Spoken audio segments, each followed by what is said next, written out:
compartir con ustedes, hermanos, la palabra del Señor, honrar en ausencia, por cierto, a mis pastores, mi pastor Francisco, mi pastora Marcela, quienes, hermanos, me pastorean y me permitieron estar aquí el día de hoy. Así que gracias a Dios por ellos. Quiero compartir con ustedes, hermanos, Éxodo capítulo 3, versos 10 al 12. Por favor, permanezca sentado. Gracias por quienes se ponen en pie, pero sentaditos vamos a leer, no hay reparo en ello. Éxodo capítulo 3, versos 10 al 12. Quiero compartir con ustedes una palabra que Dios sembró en mi corazón hace un tiempo atrás, hermanos, hace unas semanas atrás, y quisiera compartirla con ustedes. Éxodo capítulo 3, verso 10 al verso 12, dice así, hermanos, la escritura. Está Dios hablándole a Moisés. Esto es lo que vamos a leer. Dios le habla a Moisés. Ven por tanto ahora y te enviaré a Faraón para que saques de Egipto a mi pueblo, los hijos de Israel. Entonces Moisés respondió a Dios: ¿quién soy yo para que vaya a Faraón y saque de Egipto a los hijos de Israel? Y él, Dios, respondió: ve, porque yo estaré contigo, y esto te será por señal de que yo te he enviado. Cuando hayas sacado de Egipto al pueblo, serviréis a Dios sobre este monte. Ya hemos orado, así que espero que, hermanos, Dios nos permita, nos regale la oportunidad de compartir un tiempo de su palabra. He llamado esta palabra, hermanos, este mensaje, las 4P. Ya hablando con Dios acerca, hermanos, de la palabra, oraba respecto, hermanos, de ciertas direcciones que necesitaba del Señor para mi vida. Y Dios sembró esta palabra en mi corazón. Insisto que llamé las 4P y que es lo que quiero compartir con ustedes el día de hoy. Que esto atañe a todos nosotros como creyentes. Ninguno de los que estamos aquí, hermanos y hermanas, estamos fortuitamente aquí. Todos los que estamos aquí hemos sido llamados por el Señor de una o de otra manera. La Biblia dice, Jesús lo dijo, que nadie puede venir a Él si no le fuere dado por el Padre. Por lo tanto, todos los que estamos aquí hoy debemos saber que sobre nosotros se ha extendido en algún momento, de alguna forma, que probablemente no hemos identificado o no identificamos adecuadamente, se ha extendido sobre nosotros el manto del llamado divino. Porque el llamado divino es bastante extraño, se produce de maneras muy diversas. En el caso de Moisés, que es el que hemos leído, hay canciones al respecto, y está la escritura, por cierto, usted puede llegar a leer en casa el capítulo 3 de Éxodo y va a ver ahí el llamado de Dios a Moisés. Dios le llama en medio de una zarza ardiendo, que además de la particularidad de una zarza ardiendo en medio del desierto, además la zarza ardía y no se consumía, no se iba apagando. Y esto le llama la atención a Moisés y dice la Biblia que Moisés dijo: voy a ir a ver qué es esto. Y ese es el momento en que Dios le habla. Y parte de eso es lo que hemos leído como diálogo. Por lo tanto, la primera P de la que quiero hablar hoy, hermanos, es que todos nosotros tenemos un propósito. Todos. Absolutamente todos. Tenemos en Dios un propósito. Amén. Un propósito, hermanos, es la intención original o la razón por la cual algo fue creado. Fíjese que la palabra propósito es del griego prótesis. Sí, tal cual esa prótesis de la que usted se está imaginando. Que es un elemento, un artilugio. Aquí tenemos un kinesiólogo, le sigo mi hijo también es una prótesis, hermanos, es un elemento creado para reemplazar una parte del cuerpo que se dañó, ¿verdad?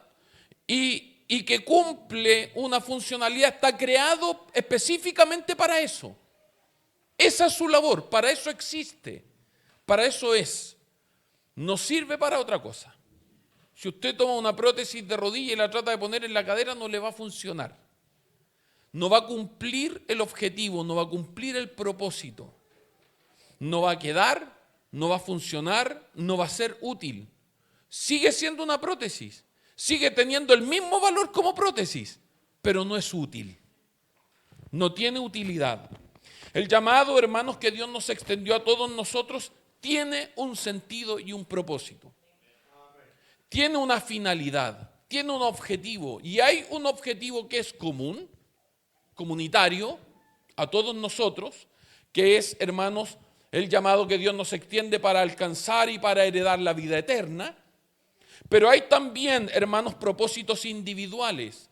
Cada uno de nosotros tiene también un propósito, primero en la vida misma. No pensemos que todo se reduce a la iglesia. En la vida misma todos tenemos un propósito, y también en la iglesia, también en la congregación. Ambas realidades se sostienen, hermanos, sobre los mismos principios. Fuimos elegidos según la presciencia de Dios y fuimos además, hermanos, puestos, injertados, capacitados, llamados para cumplir una finalidad dentro del plan soberano de Dios de la redención. Así de potente es nuestro llamado. Usted y yo somos un eslabón en la cadena de redención. Así somos de importantes.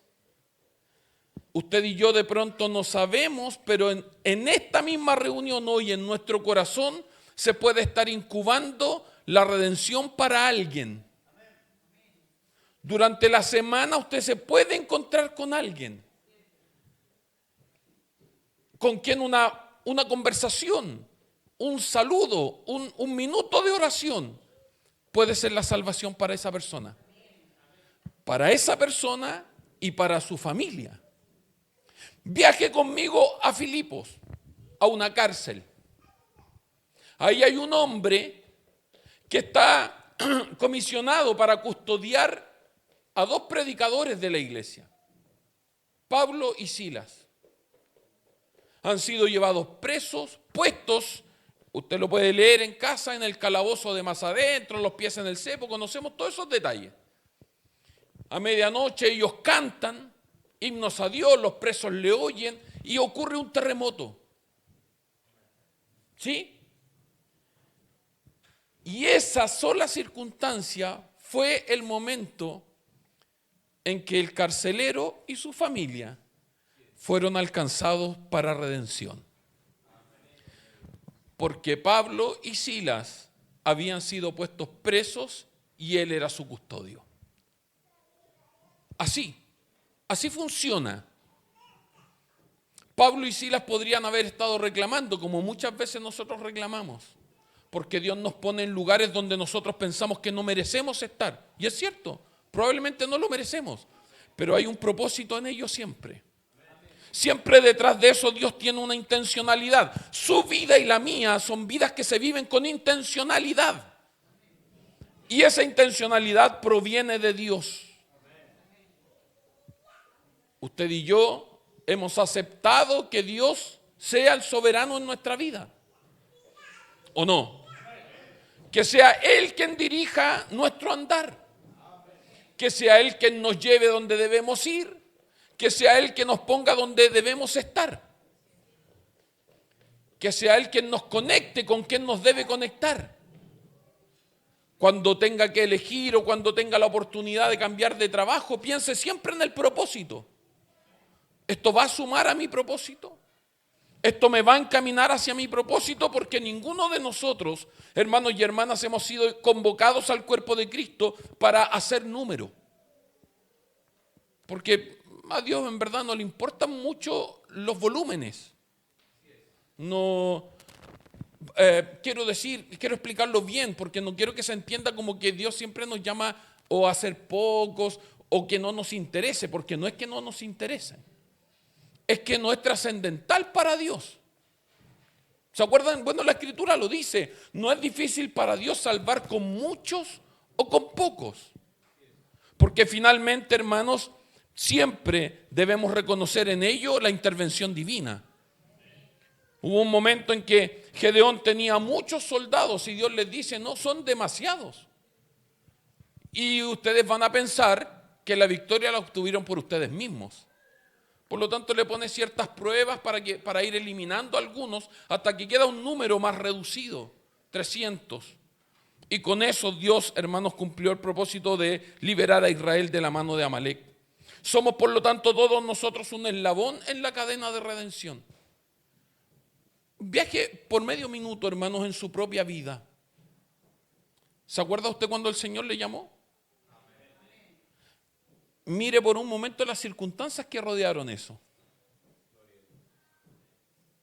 Justo me encontré con alguien. No es que justo se encontró con alguien. Era parte del plan. ¿Se acuerdan cuando Dios, hermanos, convocó o llamó a Saúl? Era muy extraño porque Saúl no era un hombre del linaje real, iba a ser el primer rey, no era un hombre del sacerdocio, no era de una tribu destacada.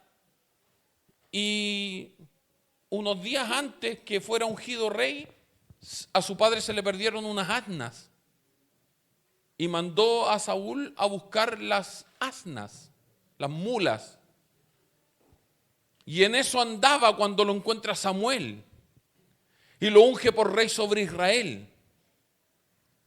Se habían perdido las mulas. Se habían perdido las mulas. Son cosas que Dios provoca. Son cosas que Dios provoca para generar el llamado. Mire de verdad, hermanos, pero no se distraiga más que eso. Por un momento, ¿cómo fue el momento de su llamado? Las personas que Dios movió para que usted fuera llamado. Las situaciones que Dios generó para que usted fuera llamado. Gente que después tal vez desapareció de su vida sin más ni más. Porque era solo ese el momento. Era solo esa la finalidad, era ese el propósito. Y de esa forma, hermanos, Dios concretó nuestro llamado. Si nosotros miráramos todo eso, nos daríamos cuenta, por ejemplo, miremos la historia de Moisés, que es del hombre del que quiero hablar hoy respecto de esto. Cuando Moisés nace hay un edicto de Faraón, que los hombres que nazcan de Israel sean matados, los niños varones, ¿verdad? Pero lo encontraron hermoso y lo escondieron por 3 meses. Dios bendiga a las madres que encuentran siempre a sus hijos hermosos. Digo, ¿quién tiene los hijos feos en la vida? Si siempre los papás dicen, no, mi hijo es hermoso. No sé, la gente fea que anda en la calle, ¿quiénes son los papás y las mamás? No, eso se lo pueden preguntar a un feo, yo no se lo puedo explicar, pues, lamentablemente. Esa parte no era chistosa. Como Moisés, hermanos, es protegido en una canasta, en un junquillo. Como justo la hija de Faraón sale al río, como justo está mirando, como justo, todo es justo. Porque detrás de eso estaba la soberana mano de Dios, porque Dios ya estaba mirando 80 años después que iba a tener que sacar a Israel de Egipto e iba a necesitar a ese muchacho para formar en él, hermanos, al líder que iba a sacar a Israel de Egipto. Así trabaja Dios. Porque para nosotros las cosas pueden sorprendernos, pero a Dios no le sorprenden. Porque a nosotros nos funciona la línea de tiempo, pero a Dios no. Me gusta esa palabra que usa Pedro, que somos elegidos según la presciencia de Dios, el conocimiento anticipado de Dios de lo que iba a pasar con nosotros. Y por eso Dios, hermanos, entrelaza todas estas cosas y permite que Moisés finalmente, hermanos, llegue a hacer lo que llegó a hacer. ¿Qué decir de la historia de José? El hijo predilecto del padre. La túnica de colores, sus hermanos hablan de matarlo, lo venden, va a dar a la casa de Potifar. En la casa de Potifar la mujer le tiende una trampa, lo acusa falsamente, va a dar a la cárcel. En la cárcel interpreta sueños, va a dar al palacio del faraón. Todo para que cuando viniera la hambruna a la tierra, José fuera el gobernador de Egipto y a Israel pudiese sobrevivir a causa de eso. Así funciona Dios. Hermano, deja de mirar tu vida como un quemadías. Otro día más. Otro día más. No, hermano, vive con propósito. Métete en el propósito de Dios. Pídele a Dios que te dé buenos encuentros en la vida. Pídele a Dios que te permite caminar en su propósito. Porque finalmente para eso existimos. Para eso vivimos. Para eso nos congregamos también. Para que Dios nos encuentre con sus propósitos. Para que Dios nos conecte con sus propósitos. Porque en eso es en lo que debemos andar, en el propósito de Dios. La Biblia dice que por la fe, en Hebreos capítulo 11, por la fe Moisés fue protegido siendo bebé. Y luego, siendo ya adulto, rehusó ser llamado hijo de la hija de Faraón, porque tenía su mirada puesta en el galardón, porque estaba mirando el propósito, porque estaba mirando la finalidad con la cual había sido creado, había sido llamado. ¿Conoces tu propósito en el Señor? ¿Te has encontrado, le has preguntado a Dios cuál es tu propósito? Es preciso que lo conozcas, es preciso que lo sepas, porque es en ese propósito en el que debemos caminar. El propósito, que es la primera P, se sostiene, hermanos, en la segunda P, que es la promesa. Cada vez que Dios, hermanos, nos llama al propósito, nos va a sostener con sus promesas. No en las circunstancias, no en lo emocional. De pronto vivimos un evangelio muy emocional. No estoy diciendo que las emociones deben ser suprimidas, al contrario, pero no debe ser sobre lo que se basa nuestro andar en el Señor. ¿Sí? Es que no siento de Dios. Es que no tengo ganas. Es que, hermano, no se trata de eso. Cuando nos encontramos con esas frases, cuando esos pensamientos invaden nuestra mente, es porque estamos distraídos del propósito. Porque alguien que vive en propósito no va a ser invadido por esas frases. Es que no tengo ganas, es que no siento, es que no sé si. Siempre, hermanos, Dios nos va a sostener en sus promesas. Nos va a sostener en su palabra. Quiero hacer en esto, hermanos, recalcar una cosa que es bastante importante. Esto no quiere decir que en algún momento de la vida no vamos a tener una crisis vocacional. En algún momento nos podemos encontrar con eso. Y si usted lee en la Biblia, hermanos, la gran mayoría de los héroes de la fe en algún momento tuvieron crisis vocacionales. El propio Moisés, cuando Dios lo está llamando, Dios le está hablando desde una zarza: por favor, póngase dentro de ese milagro. Dios le está hablando desde una zarza ardiendo y Moisés: ¿y quién soy yo? Y no me van a creer, y yo no sé hablar. Porque finalmente, hermanos, muchos de los héroes de la fe también tuvieron esa crisis vocacional. Cuando Dios manda a Jonás a predicar a Nínive, ¿dónde se va Jonás? Se va a Tarsis. Se va al lugar donde Dios no lo llamó. Elías, después de hacer descender fuego del cielo, ¿qué pasó con él? Se echó debajo de un enebro. ¿Y qué quería? Quería morirse. Basta ya, Jehová, quítame la vida porque no soy mejor que mis padres. ¿Sí? ¿Lo recuerda? ¿Qué hizo Abraham cuando Dios le dijo que iba a tener un hijo? Se rió. Y que de hecho el ángel le dijo: ¿y cuál es el chiste?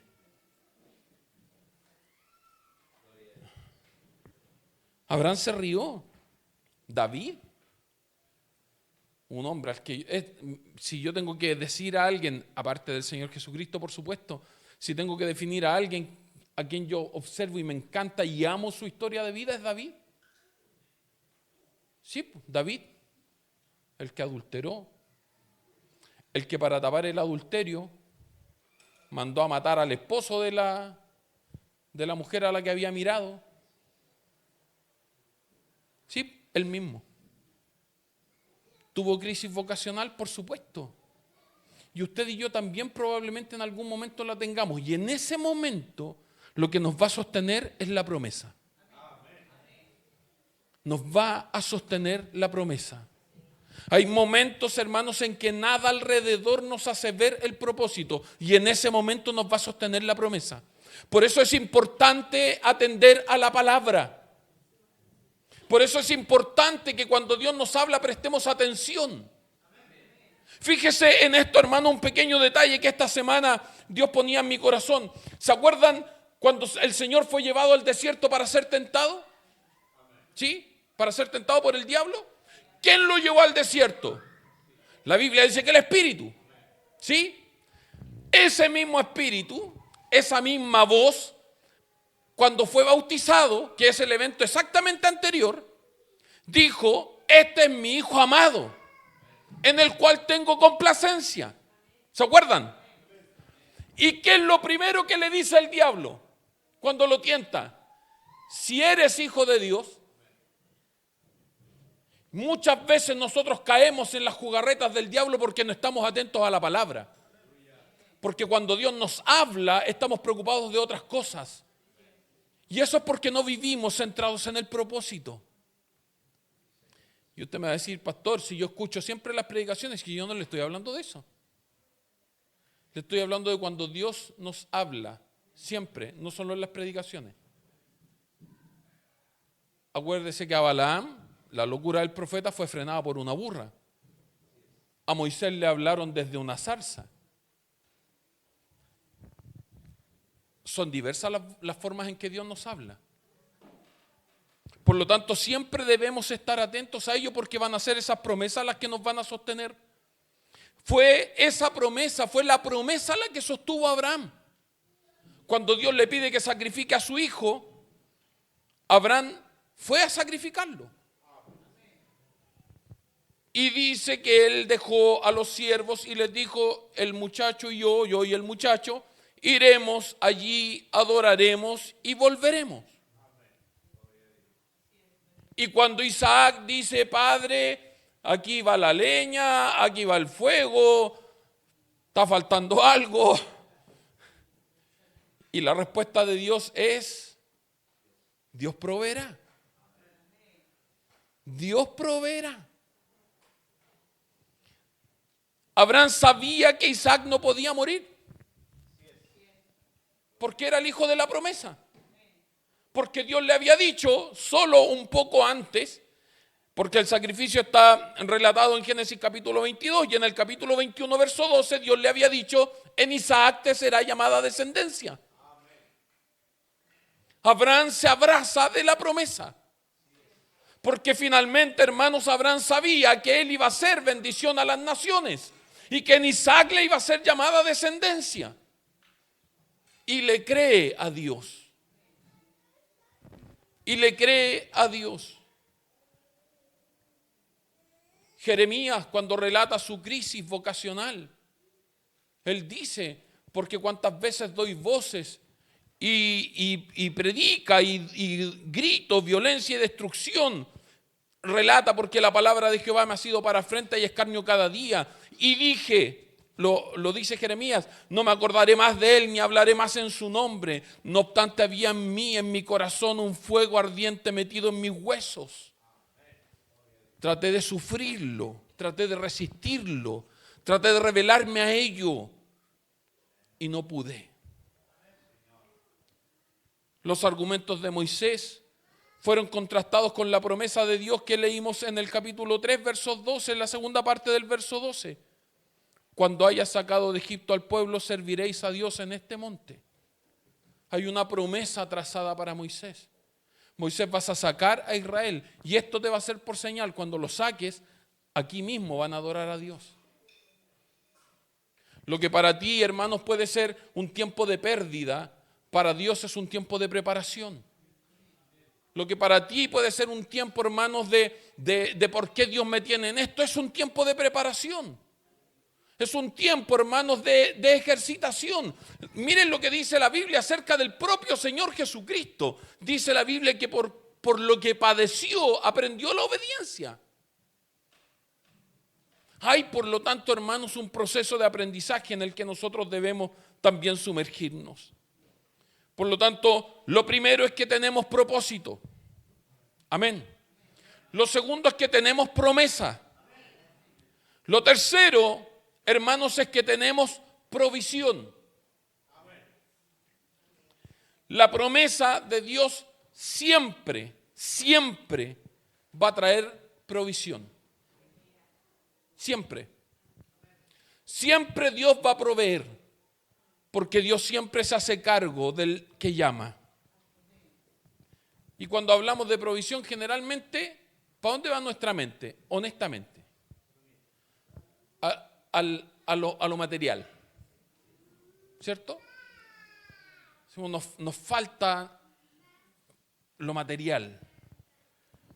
Sin embargo, hermanos, muchas veces no son las cosas materiales, las cosas tangibles, las cosas que nos faltan para el propósito. Son las cosas intangibles. Muchas veces lo que necesitamos que Dios nos provea son cosas intangibles. El reparo de Moisés a Dios no es nos va a faltar comida en el desierto, ¿de qué nos vamos a alimentar? El reparo de Moisés a Dios es no sé hablar. ¿Y qué le provee Dios? Un asistente, Aarón. ¿Sí? ¿Cuál es el reparo de Jeremías? Soy niño. ¿Qué le dice Dios? No digas soy niño. Yo puse mis palabras en tu boca.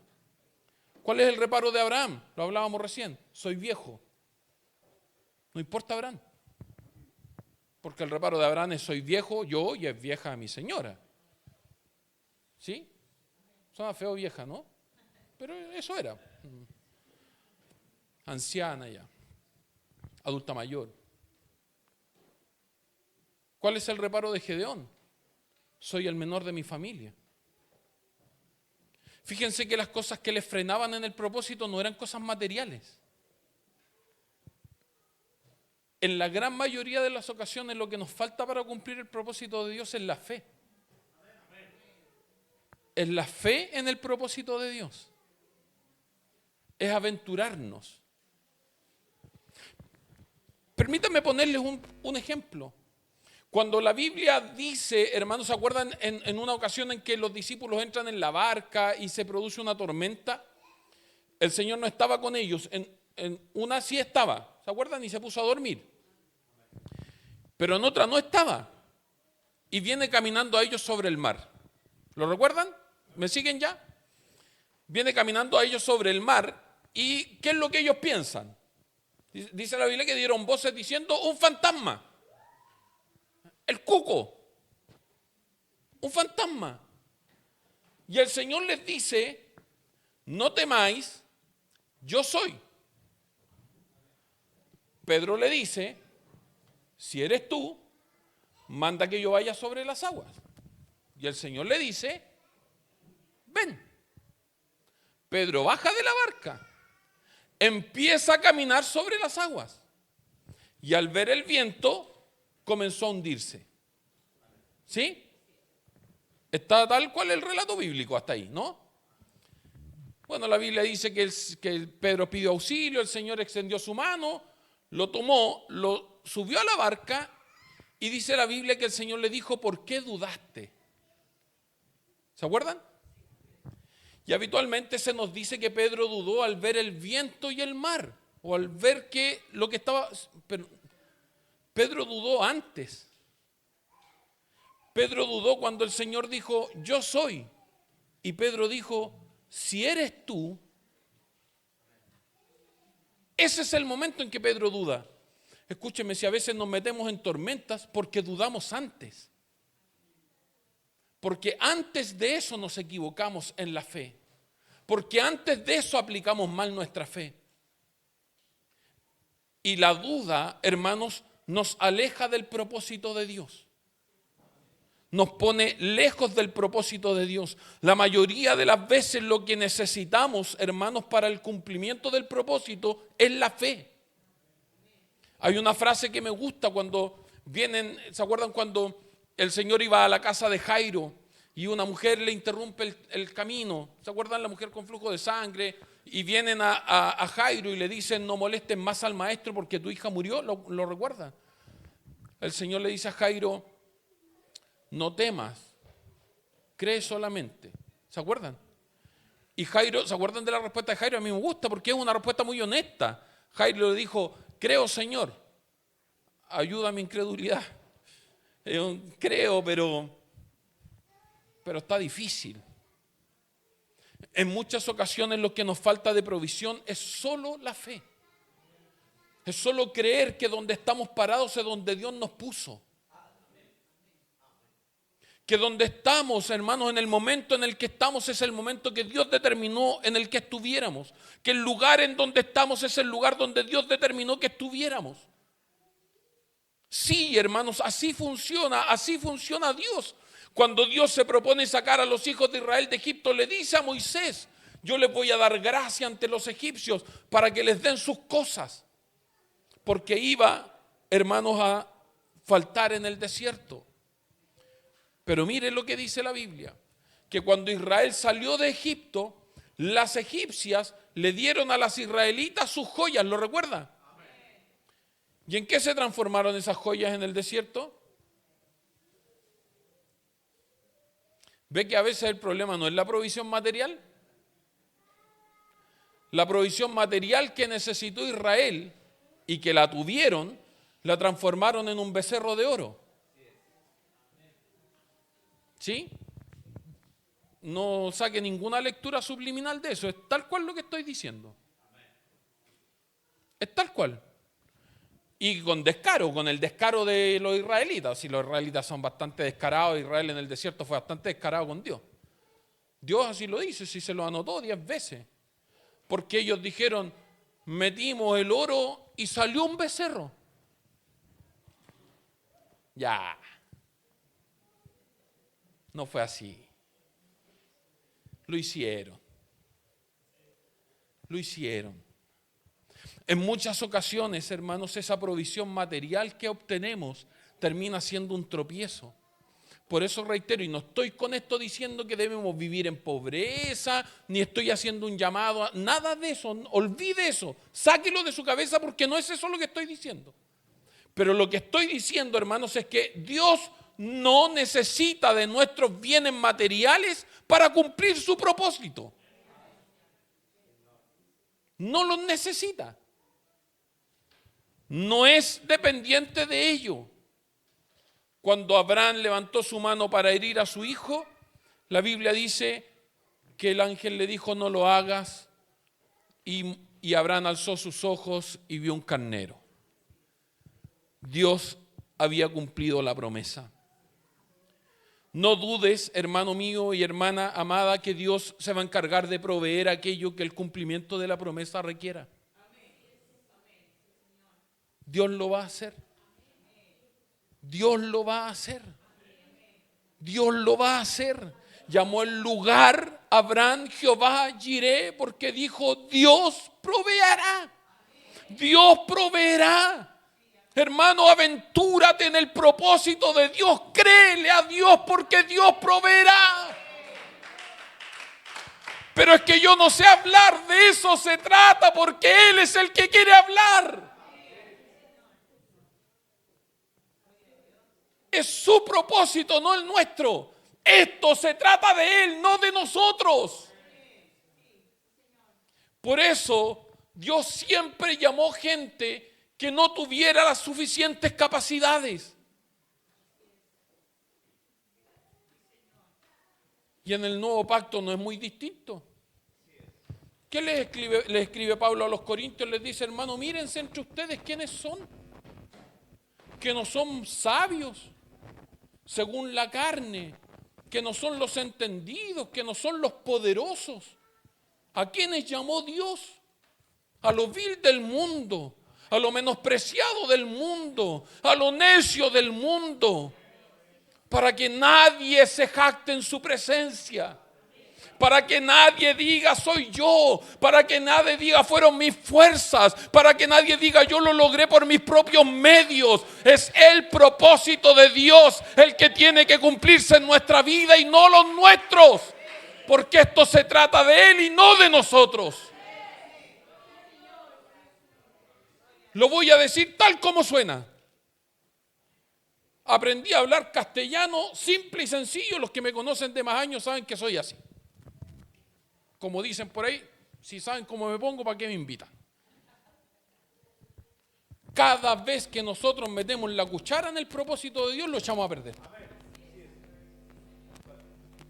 Dios le había prometido a Abraham un hijo. Abraham dijo, soy viejo. Sara dijo, yo también. Cesó la costumbre de la mujer y Sara le dice a Abraham, allégate a Agar. Abraham le dijo, no, ¿cómo se te ocurre? Sara no había terminado de hablar y el otro ya estaba en el dormitorio. ¿Y qué pasó ahí? ¿Qué pasó después con Agar e Ismael? Empezó a fustigar al hijo de la promesa. Al punto que Dios le tuvo, Sara nuevamente le dice a Abraham, échala, que se vaya esta con su hijo. Y ojo ahí, no voy a entrar en esos detalles, usted puede leerlo. Ese es el problema hasta hoy. Hasta hoy tenemos las noticias de los conflictos entre los hijos de Abraham por el lado de la promesa y los hijos de Abraham por el lado de la carne. Cada vez que metemos la cuchara, lo echamos a perder. Por eso se trata de Él. Por eso el importante es Él. Por eso, y entiendo lo que dice, lo que decía mi querido hermano y amigo Josué, que todos somos importantes. Para Dios todos somos importantes. Pero nadie es más importante que todos juntos y nadie, por cierto, es más importante que Él. Porque es el propósito, insisto, de Él el que debe cumplirse. Amén. No dudes que Dios se va a encargar de proveer para el propósito. Y lo último, hermanos, tenemos propósito, tenemos promesa, ¿sí?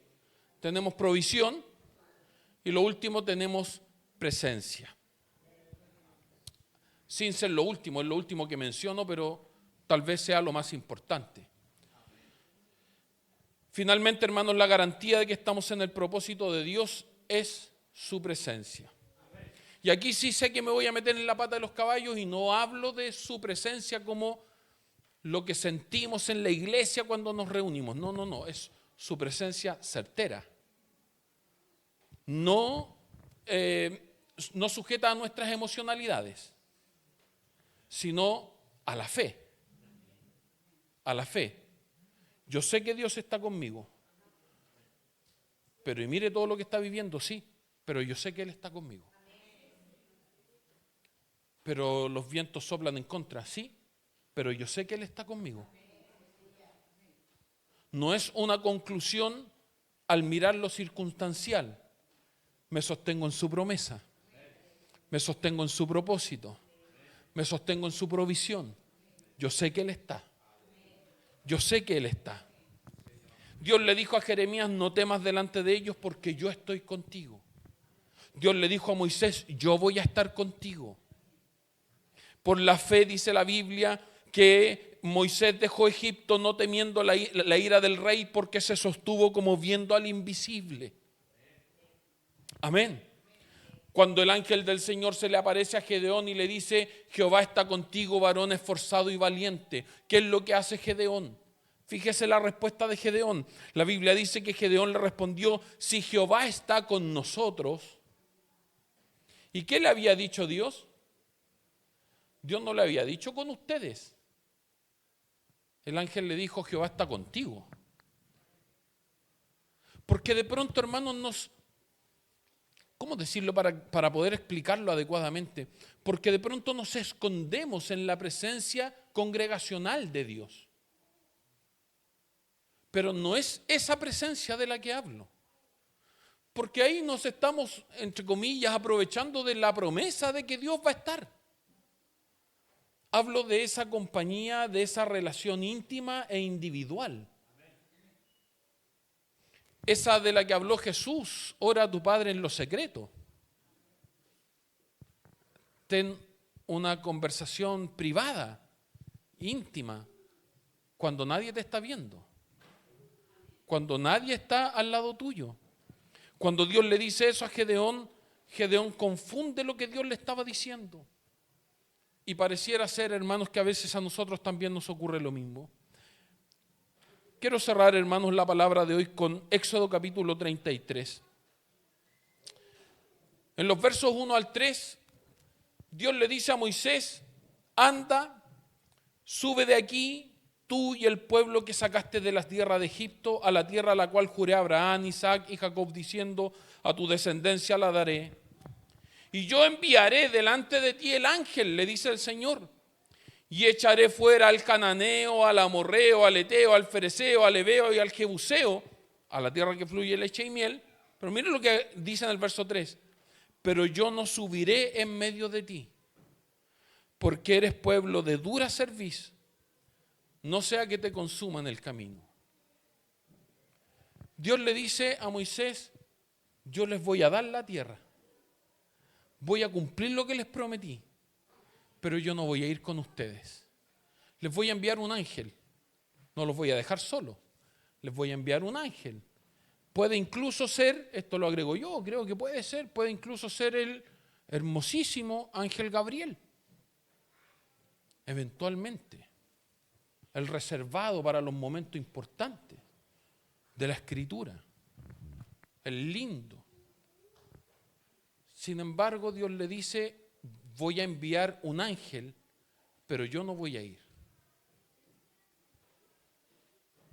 Si solo nos abrazamos a la promesa, Moisés debiera haber dicho: entonces sí, me está ofreciendo Dios cumplir lo que prometió, pero que él no va a ir. Y la respuesta de Moisés la encontramos en el mismo capítulo 33, pero en el verso 15. Moisés le respondió: si tu presencia no ha de ir conmigo, no nos saques de aquí. No nos saques de aquí. ¿Quiero cumplir el propósito? Sí. ¿Creo en tu palabra? Sí. ¿Creo en tus promesas? ¿Me sostengo en ellas? ¿Creo en tu provisión? Sí. Pero para mí es esencial tu presencia. Si todo eso se va a cumplir, pero tu presencia no va a ir conmigo, no lo quiero. No es lo que quiero. No es lo que necesito. De pronto, hermanos, por alguna razón dejamos de mirar a Dios y comenzamos a mirar sus promesas como algo separado de Él. Como si las promesas fueran una cosa y el que prometió fuera otra. Y las promesas solo tienen sentido cuando están unidas al que prometió. Cuando traen aparejada también su presencia. Porque eso es absolutamente irreemplazable. Porque su presencia es absolutamente irreemplazable. Porque no hay nada que pueda reemplazar el saber que Dios camina a nuestro lado. No hay nada que lo pueda reemplazar. No hay nada que lo pueda suplir, ni siquiera un ángel enviado por Él. Ni siquiera un ángel que Él mismo envíe. Si tu presencia no va a ir conmigo, le dijo Moisés, no me interesa la tierra prometida. No me interesa salir, no me interesa alcanzar sueños, propósitos, objetivos, si eso me va a costar tu presencia. Hay presencias que vamos a tener que perder en el camino al propósito. Fíjese que cuando Dios llama a Abraham y le dice: te voy a dar la tierra de Canaán y todo aquello, le dice: vete de tu tierra y de tu parentela, ¿se acuerdan? Y Abraham salió con Lot. Mientras Abraham salió y Lot estuvo con él, Dios no le volvió a hablar. Y en Génesis capítulo 15, si no me equivoco, comienza diciendo: habló Jehová a Moisés después que se hubo separado de Lot. Hay presencias que vamos a tener que perder si lo que queremos es ganar la presencia más importante. Hay relaciones que vas a tener que romper, porque las malas compañías corrompen las buenas costumbres. Lo dice la Escritura. Las malas compañías, las malas conversaciones corrompen las buenas costumbres. Nos extraviamos del propósito de Dios cuando nos asociamos con quienes no nos corresponde asociarnos. Y eso entiéndalo como usted quiera. Negocios, trabajos, parejas, como usted lo quiera ver. Nos asociamos con quienes no nos corresponde asociarnos y nos extraviamos del propósito de Dios. Yo no soy músico, de hecho. Y me encantó la canción, la había escuchado, pero no me la sé bien, de La Tsunamita, que una de las partes dice: no importa lo que cueste, ¿me ayudan? No importa lo que cueste, tu presencia vale más. ¿Sí? Una y otra vez. No importa lo que cueste. Hay cosas que vamos a tener que dejar si lo que queremos es tener la presencia de Dios en nuestra vida. Y concluyo con esto: si su presencia no va y no está, no vamos a llegar al propósito. No lo vamos a alcanzar. Fíjense que una de las cosas que amo de David, aquí después algún día si me vuelven a invitar lo puedo desarrollar, pero una de las cosas que amo de David es que David vivió principios de la gracia en medio de la ley. En el Salmo 51 David dice: no me eches de delante de ti y no quites de mí tu Santo Espíritu. En ese tiempo el Espíritu de Dios no habitaba en las personas. Dice la Biblia que benigna les daba ciertos poderes sobrenaturales para determinados eventos específicos, pero no había hecho de los hombres su habitación. Pero David así lo observa. David le dice: no quites de mí tu Santo Espíritu. Porque David entendió y sabía que sin eso, sin esa presencia esencial, el propósito no se iba a cumplir.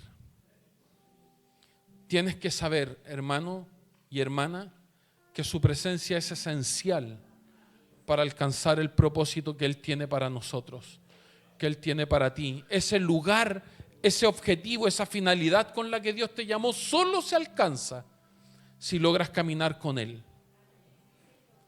Si logras andar sincronizadamente con Él. Por favor, cierra tus ojos por un momento. Ahí sentado como estás. Hay varias preguntas que hacernos hoy. ¿Me he encontrado con el propósito de Dios? ¿Conozco el propósito de Dios para mi vida? Para su vida, no para la iglesia, para su vida en particular, para el plan de salvación, para el propósito de la redención suya y de la humanidad. ¿Lo conozco? ¿Sé cuál es mi lugar en el cuerpo de Cristo? ¿Estoy abrazándome a sus promesas o estoy abrazándome a mis propias capacidades?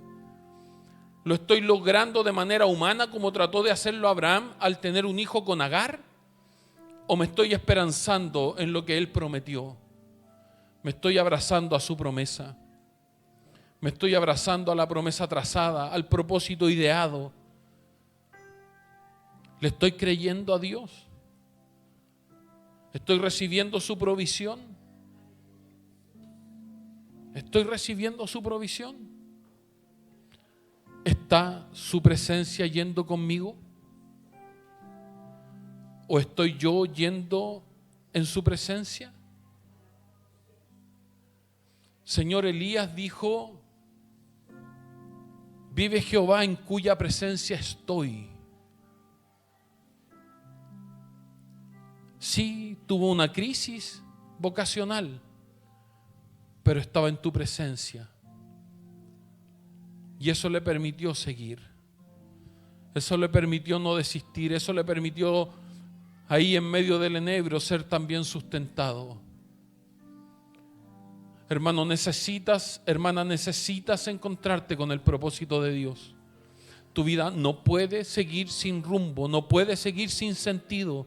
Tu vida no puede seguir dando palos, como dice Pablo, como palos al aire, caminando como quien golpea el aire. Yo de esta manera corro, no como la aventura, no como quien golpea el aire.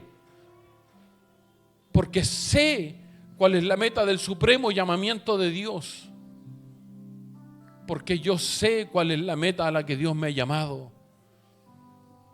Se precisa, hermano, que te encuentres con el propósito de Dios. Se precisa que creas a sus promesas. Se precisa que esperes en su provisión. Pero sobre todas las cosas se precisa que te abraces de su presencia. Que tu oración, que la respuesta de Moisés sea tu oración hoy. Señor, si tu presencia no ha de ir conmigo, no quiero dar un paso más hacia adelante. No quiero seguir avanzando si tu presencia no va a ir conmigo. No necesito responderle a nadie que no seas tú. No necesito impresionar a nadie. No necesito, Señor, que nadie vea lo que está pasando en mi vida, sino tú. Caminar en tu propósito. Andar, Señor, en tu presencia. Eso es lo que necesito.